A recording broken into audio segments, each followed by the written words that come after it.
Welcome everyone to the next session of the UCL InfoSec Research Seminar. Today we have a very interesting guest, Joseph Tanega, who is a professor of law and finance at VUB. And he has a very interesting topic for us today, namely about non-fungible tokens, digital asset-backed securities, and the universal constructions in the mathematical philosophy of law and finance. And we look very much forward to your presentation and are happy that you're here. Please, Joseph, take it away. Thank you very much, Philip. I feel honored to give this talk. One of the reasons I feel also privileged is because I think it's the first time in a year that I've put on a tie. I thought I'd do it just for today because it kind of makes me feel real. I used to do a lot of lecturing, and God bless you all out there who are surviving this mess that we have on the planet Earth. And also, I feel very happy to give this talk because in some senses, it's kind of quasi-serious. It's like awfully serious if you get into the technical detail and the law. But at another level, what we're seeing in the last couple of months, unless you've been buried under a rock, you're seeing a lot of art, okay? A lot of what I would call fundamentals of culture and the development of that right in front of your face every day. Something very dramatic happens. So what I'm going to try to cover, as per the title, Philip says, but not in this order. I'm going to do it in a backwards way. I'm going to start off with the mathematical philosophy of law and finance, because that's a theoretical construction, which I don't think will disappear no matter what other people think. I hope it will continue because I'm promoting that theory, as we say. And then after a bit of theory, I'm going to dive into non-fungible tokens, but I'm not going to repeat what you're seeing in the multimedia world or in the social media world where lots of fun stuff is happening. I'm going to be a little bit more serious, and I'm going to talk about the legal issues which NFT makers, i.e. the artists, and NFT investors should be aware of. There's a lot of detail there, so forgive me if it is detailed, but in a sense, I'll be talking like a lawyer, not trying to give you advice, but to give you a general spiel about stuff you should be aware of. And then finally, we'll go into a kind of speculative area called digital asset-backed securities. Now, I am one of those guys way back when, during the great financial crisis and before that, as what one might call a player or an evil investment banker. I don't want to say that too much because I don't know who's listening, but I was one of those guys who actually constructed asset-backed securities. And to my infamy and fame, I've written quite a lot on asset-backed securities. In fact, 2 books and numerous articles just on that particular topic, asset-backed securities. So the question is, what does digital asset-backed securities mean? And that's what I will try to approach towards the end of this talk. So without further ado, let's just jump in. Now, this little diagram is just to try to give us a sense of where we are. Although I believe that we're all post-Copernican now, i.e. that we're all scientists, and we're looking to the stars, and we're trying to figure out how the things work so that we can avoid being killed as a species. I dare say most of us are really quite interested, and we are all pre-Copernican, i.e. we're biased as heck. So this little decision-making model is just to kind of remind us of where we are as individuals in what we might call a culture full of risk, or however you want to describe that. So we have a bunch of noise. You're the decision maker. Again, this is not proven by biology or physics or chemistry, but it's just something to hold on to. What we do is that we form models, some informal. I dare say a lot of it is informal. We're taught these models by our parents, our school, whatever, that part of the culture. And then we also have formal. Now, what I mean by formal, if you move down a bit, is that formal is usually quantitative analysis, and informal are qualitative methods. Indeed, in the sciences, and something that we will talk about in the next few slides, on the qualitative side, I did a degree, a master's degree in social anthropology at Oxford, and the most qualitative of all subjects is anthropology. So there'll be a bit of anthropology in terms of our decision-making model, and quantitative analysis, well, actually, we're going to go to mathematical philosophy. So dare say it's not just quantitative stuff, but models coming from hell and heaven, you might say. So we bring these methods and analysis and assumptions therein to form some kind of interpretation of that noise. Can we actually say something that will enable us, in the reality of the markets, remember, to make a judgment which we might say is provident for us?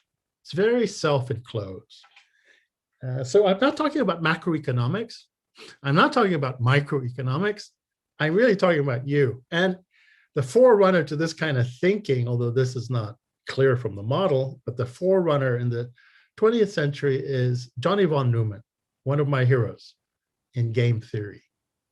All right, so anyway, that's a general tiff on that. Let's just move on. I just want to keep this kind of idea in your mind that we're running down these paths from informal to formal, qualitative to quantitative, brewing them all together, making an interpretation, and finally a judgment where we either buy or hold or sell. Hold just means we hold our position, whatever it may be. Okay, so now, So the agenda, as I said, let me skip that. We'll now delve into what I call mathematical philosophy. I dare say you don't really study mathematical philosophy in school. You don't even, I think, maybe a handful of people on planet Earth actually look at mathematical philosophy with any kind of seriousness. But I think it's a really cool subject. Let me explain why.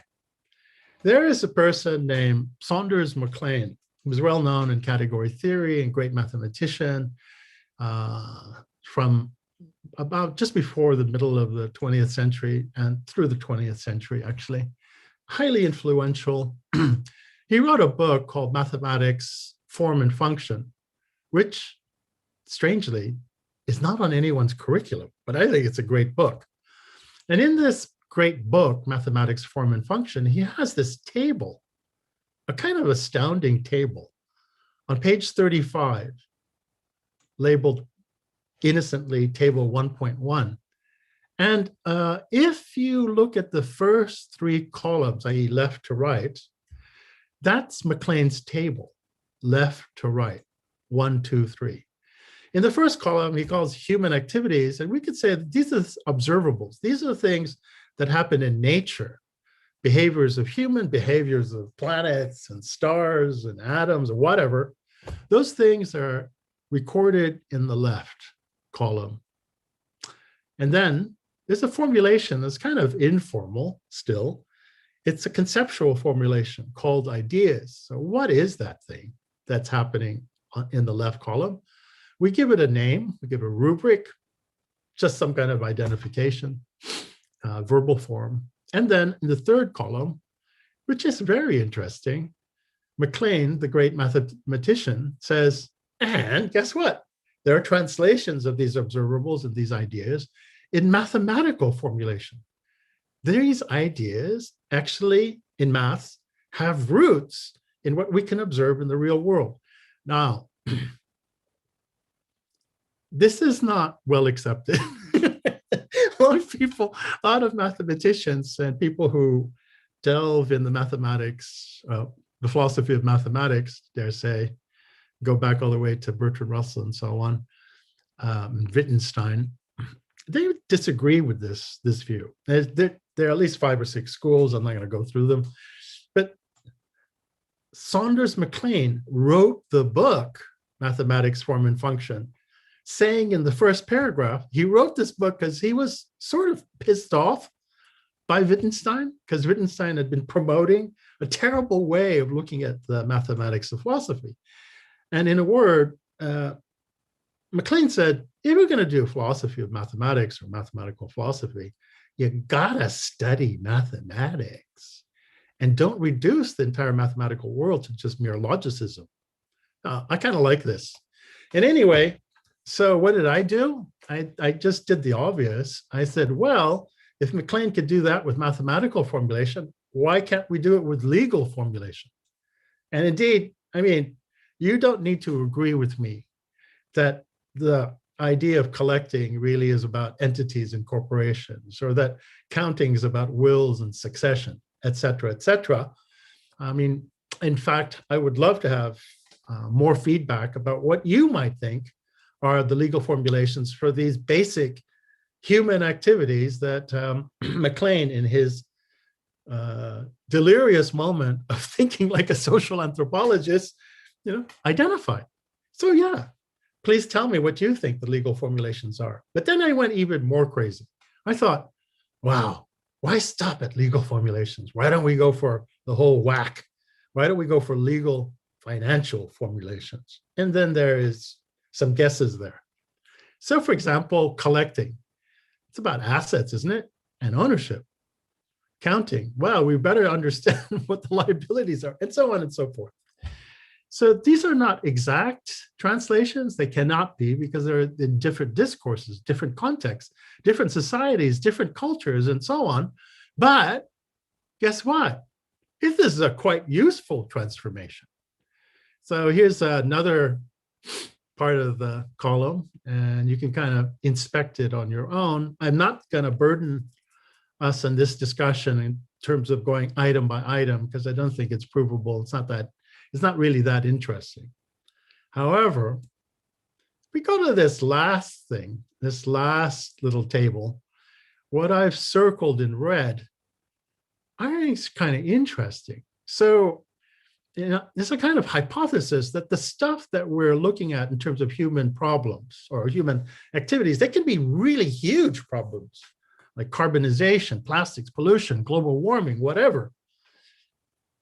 The hypothesis is there a way to form a legal financial formulation, or more determinedly, to form a legal financial solution? Okay. Now, this is interesting, right? I mean, for me, it's terribly interesting. I've listed a few types of legal financial formulations there, but more generally, and notice that AssetBacked Securities is very much there alive, kicking at the very end. More formally, if one understands the discourse of legal law and finance and is involved with the creation of financial products, why not create the financial products that are relevant to the survival, let's call it the convenience of human civilization? Why not? And I dare say that that actually is a very strong hypothesis, not even a hypothesis. I would call it not even a conjecture. I would call it a guide as to what we should be doing in terms of law and finance. So, to kind of look at this a little bit more abstractly, if you imagine the same table like a spreadsheet, and we can say a lot of stuff descriptively about what this spreadsheet's all about, but look at the X. The X is really a conjunction of the discoveries or observations on the left column and the legal and financial formulations in the extreme right. All right, and that's really the simple message. We could get into much more detail than that, but that's the image I would like you to fly away with. And there's a little bit more discussion here. We can say that as you become more technical, and dare say the people involved in this seminar, you're involved in a super technical area, cryptography. A question to ask is, how do you develop technical intuition? What happens? And there's some hypotheses here, is that it's actually understanding not just the words, but something about being in that area of practice. Okay, we'll leave it at that. There's a lot more theory, hundreds of pages of theory actually, but we'll leave it at that in terms of the superficial image of mathematical philosophy.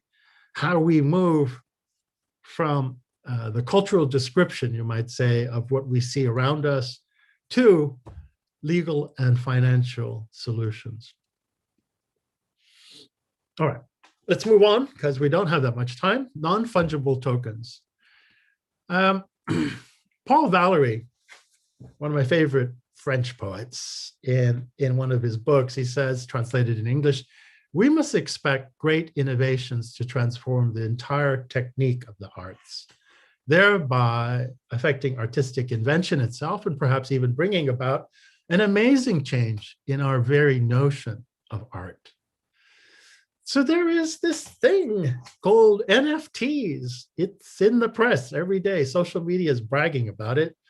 It's gotten to a point now where there's a huge, huge debate going on. And I think in the next couple of months, we'll see this debate formalized into pro and con.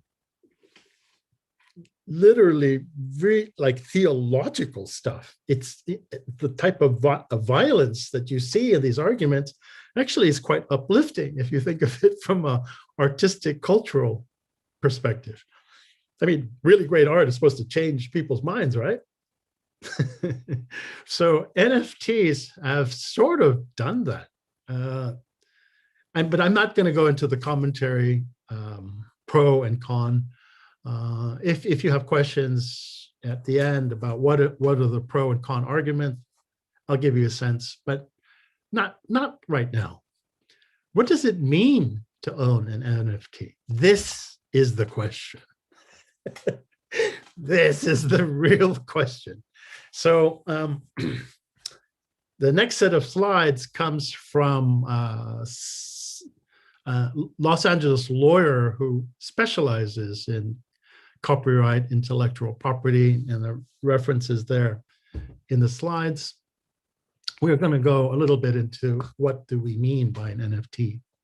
So non-fungible tokens are digital files with a unique identity that is verified on a blockchain. So it's part of a blockchain. Unlike Bitcoin currency, NFTs are not interchangeable. They're not fungible. The cryptocurrency Bitcoin can be thought of as fungible because it is entirely interchangeable so that it can be useful for payments. For example, if you owe me $5, I wouldn't care if you gave me five $1 bills or a $5 bill, even if they each have a unique serial number, so long as you pay me the money you owe me. Same with Bitcoin. Reference. This is a really deep reference. If you are interested in the concept of fungibility, like really, then I recommend you read a mind-blowing examination of fungibility by none other than David Deutsch, University of Oxford, the great quantum information scientist, who provokes your thought by saying, you know what? That legal concept, fungibility, it's the same thing as quantum entanglement. What? So, it's like, what? So I read that. I read this and I was about to go to a dentist. I had a dental appointment and I read this line and I went, wow, a bunch of curse words. Wow, that's crazy. So I picked up one of my quantum mechanics books because I'm a professor. I can read stuff like this, right? I'm allowed. So I was waiting in a cafe for my dental appointment, and I rapidly went through chapter 3 or 4 of this textbook. And in my mind, I was going, fungibility,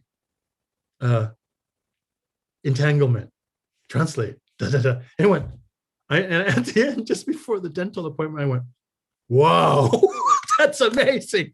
So look, I'm not qualified as a quantum theorist. No way in hell.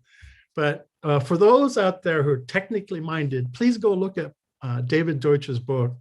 Was it The Beginning of Infinity? I can't remember the exact page, but it's there in the index. Look up fungibility and see if you were as surprised as I was. All right, let me just jump. Sorry,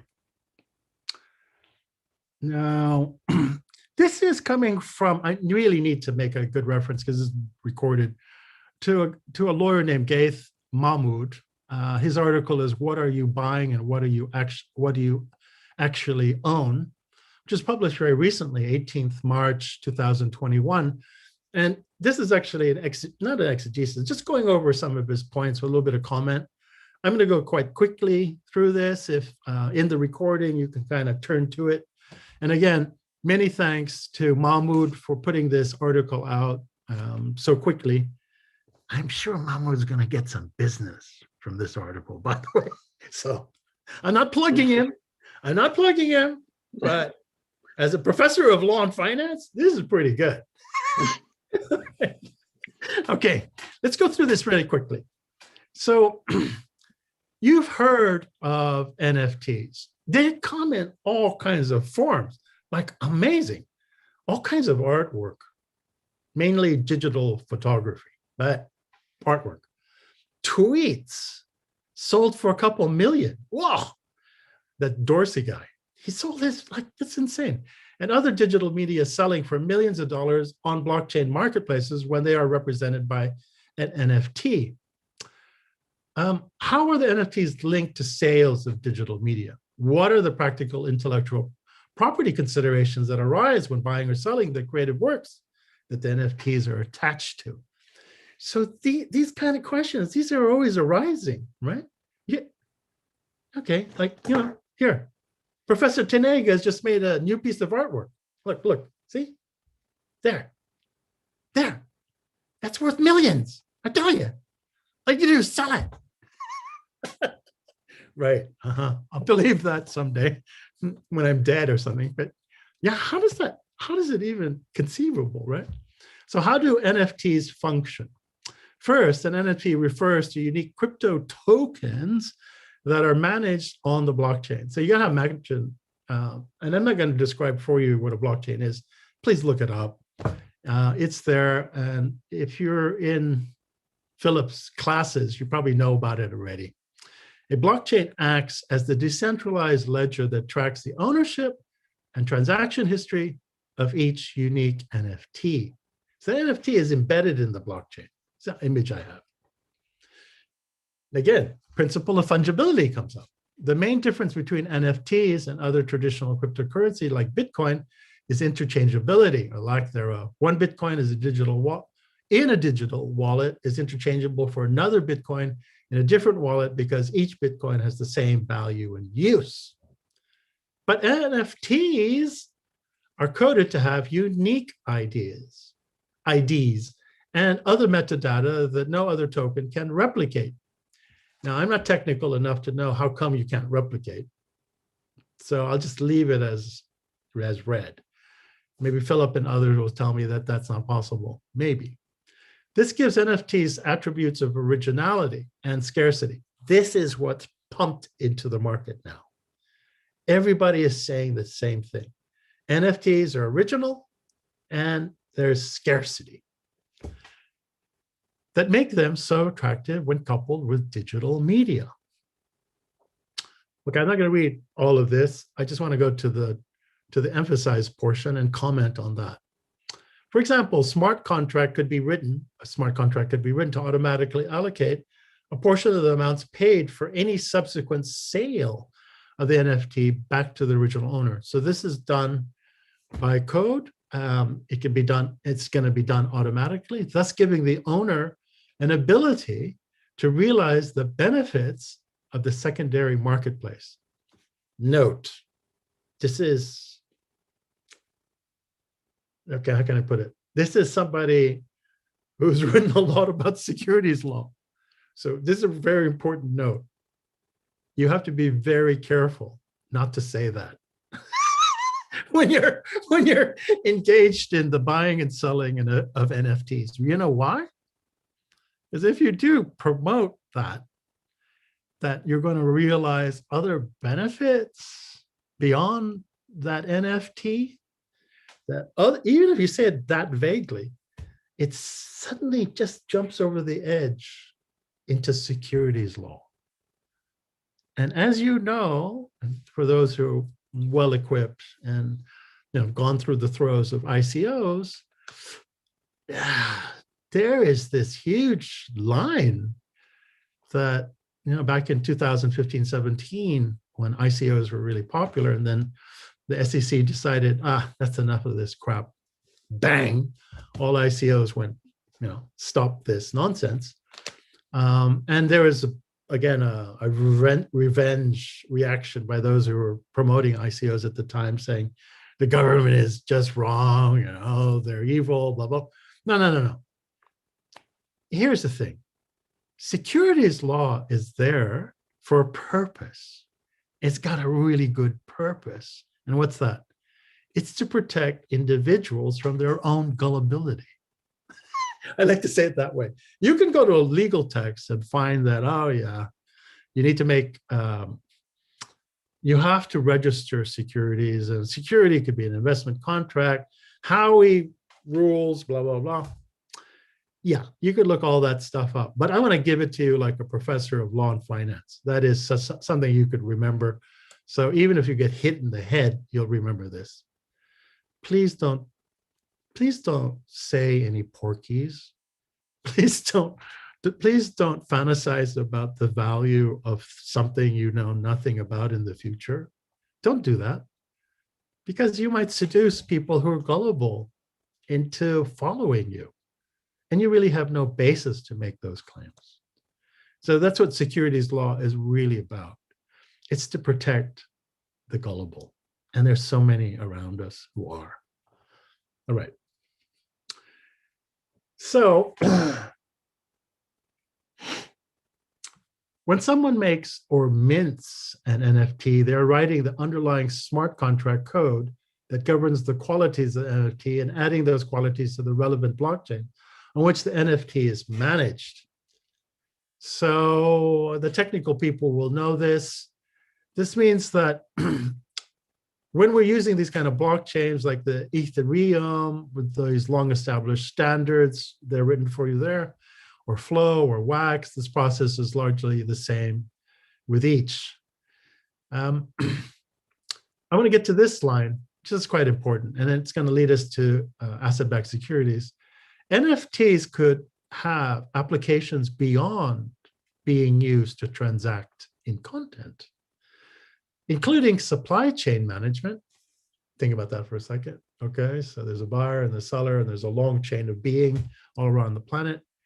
One of the reasons why I got interested in this area way back when, I think it's 2016, I read an article about an oil tanker. And it was the trades were put on Ethereum, on Ether. And knowing something about trading of oil, I was like, wow. I went, wow. What they were able to do, so oil trading is not such a simple business. You need to get the banks in line. You need to get the guarantors in line. You need the insurance people in line. So there was this notion of smart contracts, and it was on the Ether network. Well, somebody was really smart and put the whole oil trading smart contracts there for that tanker, and they were able to do a transaction in 20 minutes. I was like, what? I was amazed. There's no way, under God's heaven that you can do that kind of complex transaction in 20 minutes. It's just not possible. But they were able to do it. And I thought, right at that point when I read that, I thought, wow. This has a chance to become real. And when as a former investment banker, and one of those guys used to trade like crazy stuff, when I say chance to be real, I was telling the gentleman just before the show, it was like one of my friends who's an investment banker, and we were kind of just horsing around. I said, so what do you think? I mean, do you think it's worth doing? I'm talking about some kind of deal.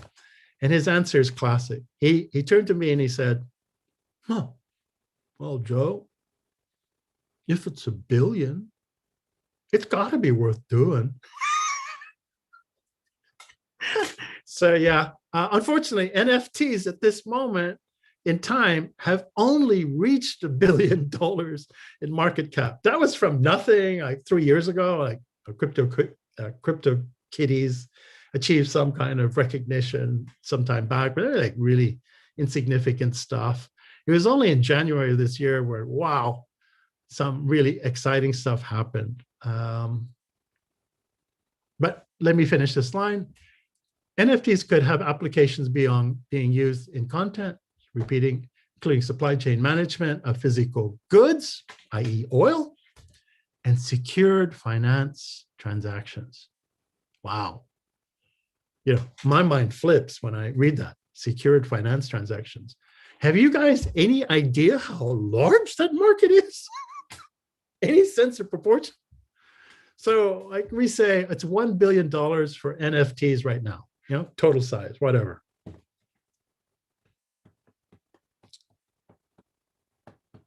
It's hard to give me it. Okay, so one day I was giving a talk at the university, sort of along these lines. And I said, you know, it's really difficult to transact at $1 billion, I said. Yeah, it's just too much, blah, blah, blah, blah, blah. And then one guy at the back of the room raised his hand and he said, Prof, that's not true. I said, whoa, what do you mean? I said, just yesterday, like this last week, we did one trade for 8 billion. I said, what? One ticket, this was like years ago. One ticket, round trip, $8 billion. Let that sink into you for a second. One ticket, like $8 billion. And I said, I was kind of flummoxed. I said, so, wow, that's more than that. Which bank? And I'm not going to say the bank. Really? I'm glad I don't have any stock in that bank. It's more than that capitalization. Oh my gosh. Anyway, all right, let's move on. Sorry to kind of be a little bit too free flow here. I thought I was going to try to read this. All right. There's a lot of bold lettering here. I promise let's just go through this. This is legal. NFTs govern ownership of the token, not the underlying IP rights. This is a huge distinction. Ownership of an NFT as a unique token versus ownership of the content that such NFT may be associated is a critical distinction. When someone purchases an NFT tied to a piece of content, they have not automatically purchased the underlying intellectual property rights in such piece of content. Really keep that clear in your mind. That's the first step. Under Section 106 of the US Copyright Act, the copyright owner has certain exclusive rights to reproduce, prepare derivative works of, perform, display, and distribute the copyrighted work. So in other words, if you imagine the copyright owner having that, he needs, if someone were wanting to do any of these activities, these acts, they would have to obtain a license from the copyright owner, okay? The purchase of a piece of art does not transfer all copyright in such work to the buyer. That's a principle.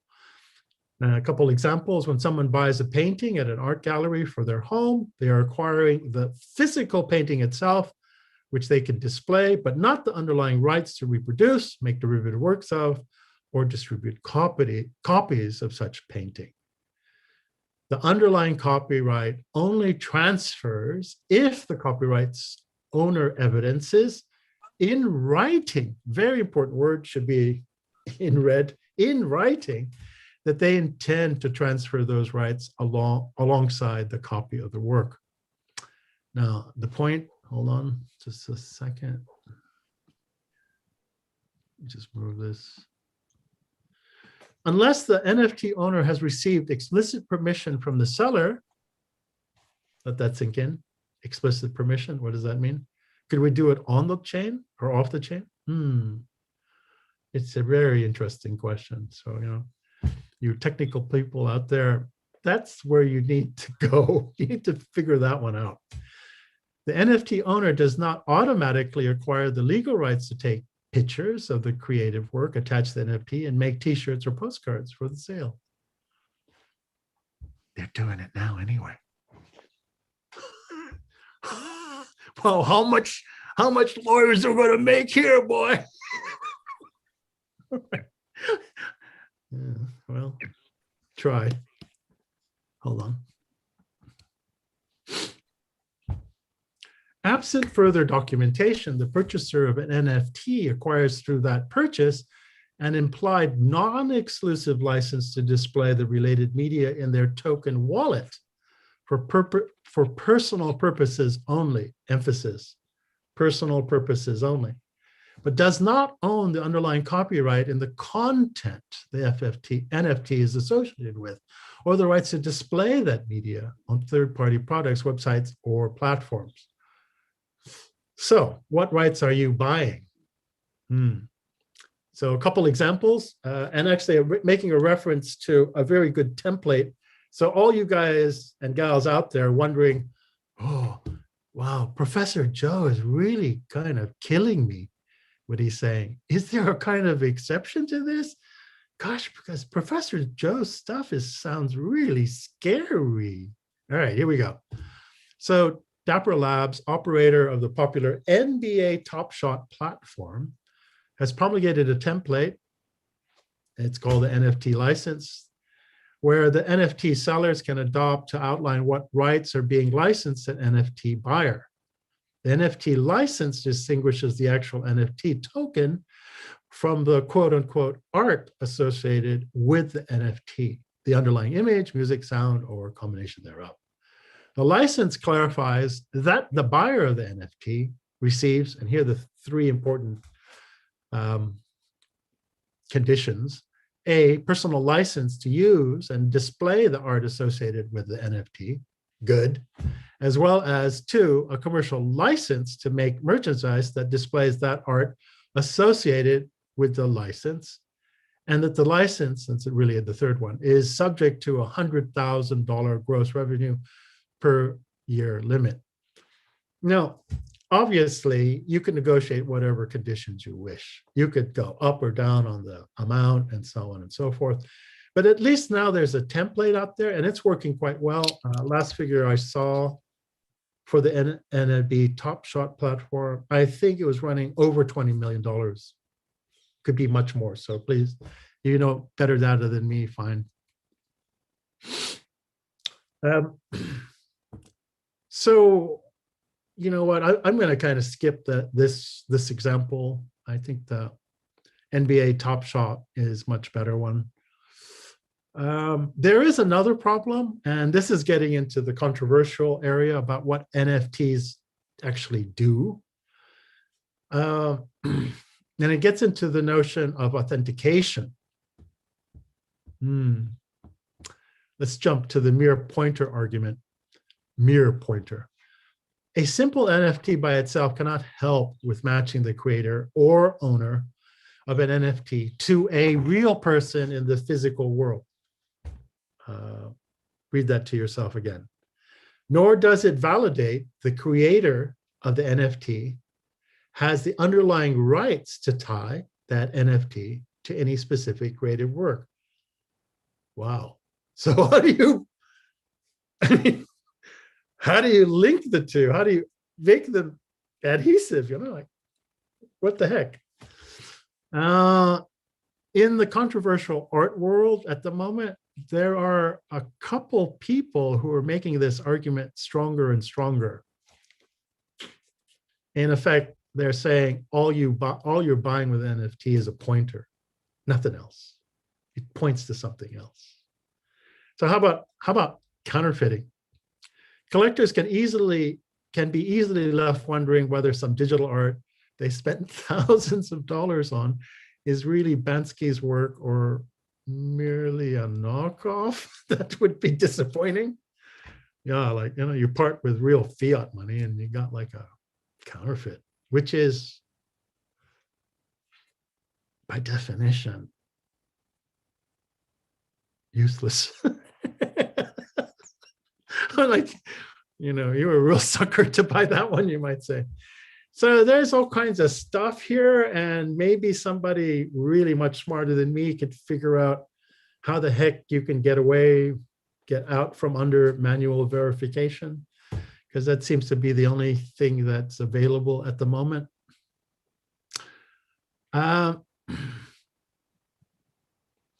Actually, this is just a fair weather warning. It's not very good, actually. It's just saying, just be careful. Just do your due diligence. Like, there's no technical solution here. There's not even an algorithm. Like, how the heck do you know that you're doing the right thing to protect yourself? That's really hard. All right. I'm just gonna, Philip, how much time do we have? Just checking.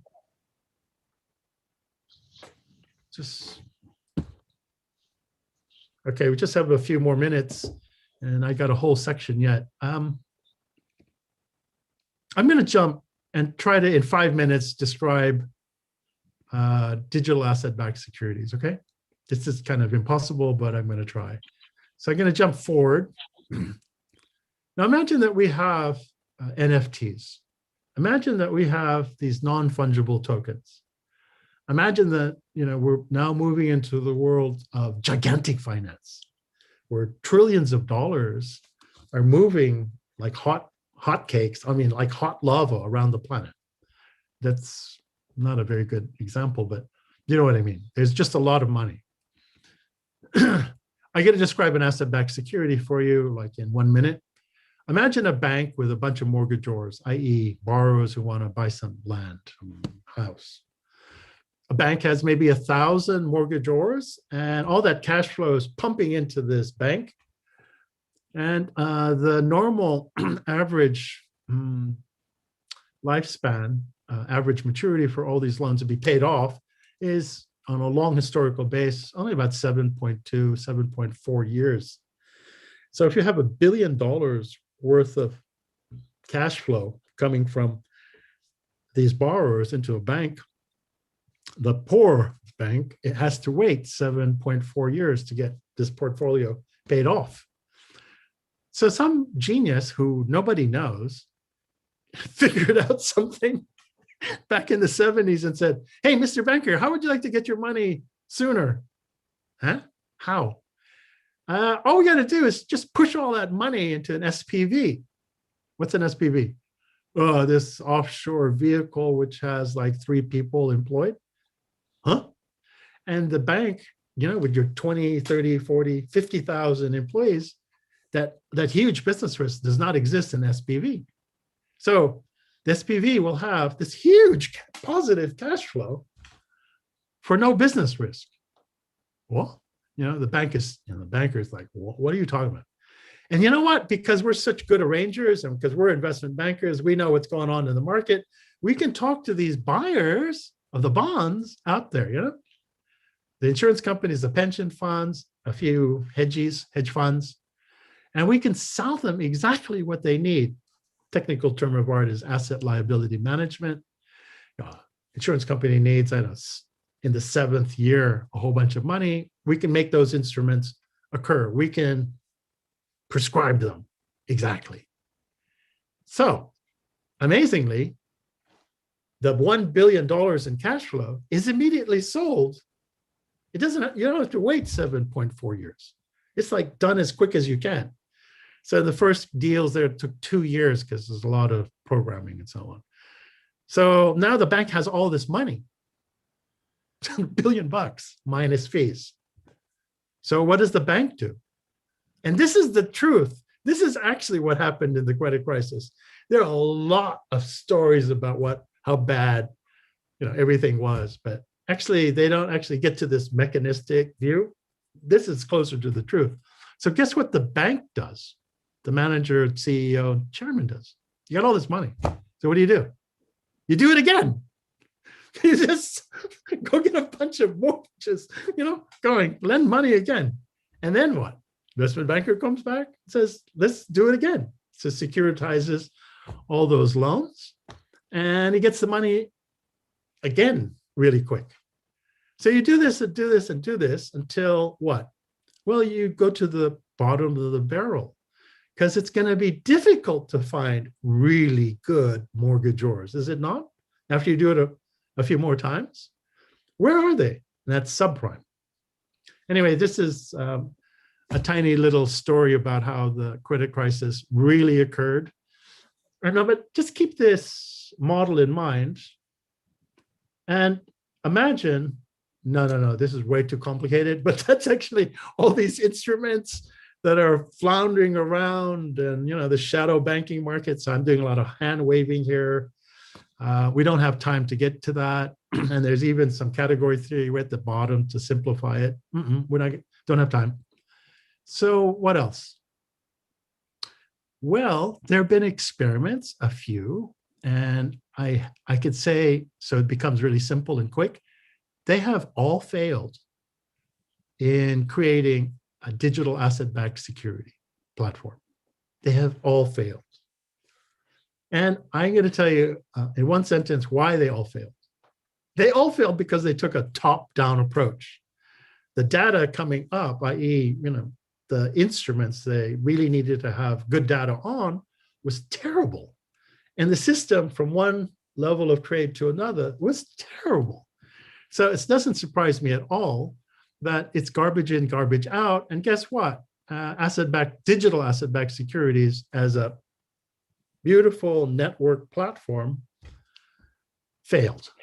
Okay, it just didn't work. You needed someone like Joe Tanega to get in there and say, no, that doesn't work like that. It works like this, and so on and so forth. It's not Joe Tanega, Mrs. Joe Tanega, someone, okay?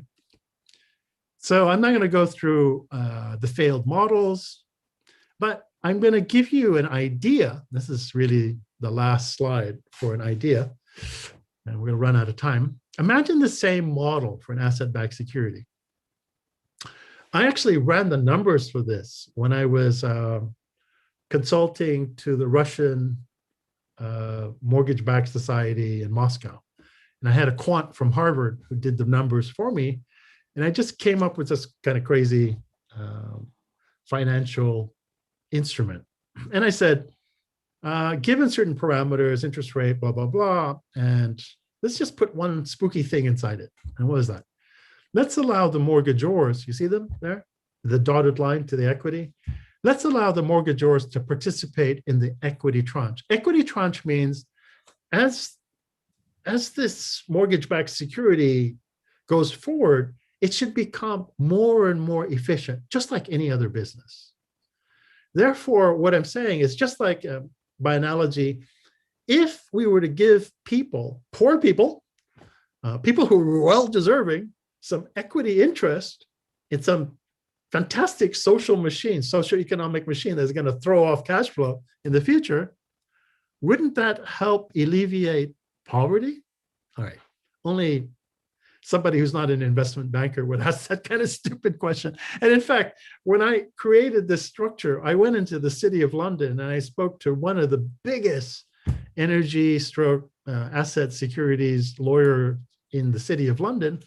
And I presented this idea even before we sat down for lunch, okay? Literally by introducing ourselves before we even sat down. And you know what he did?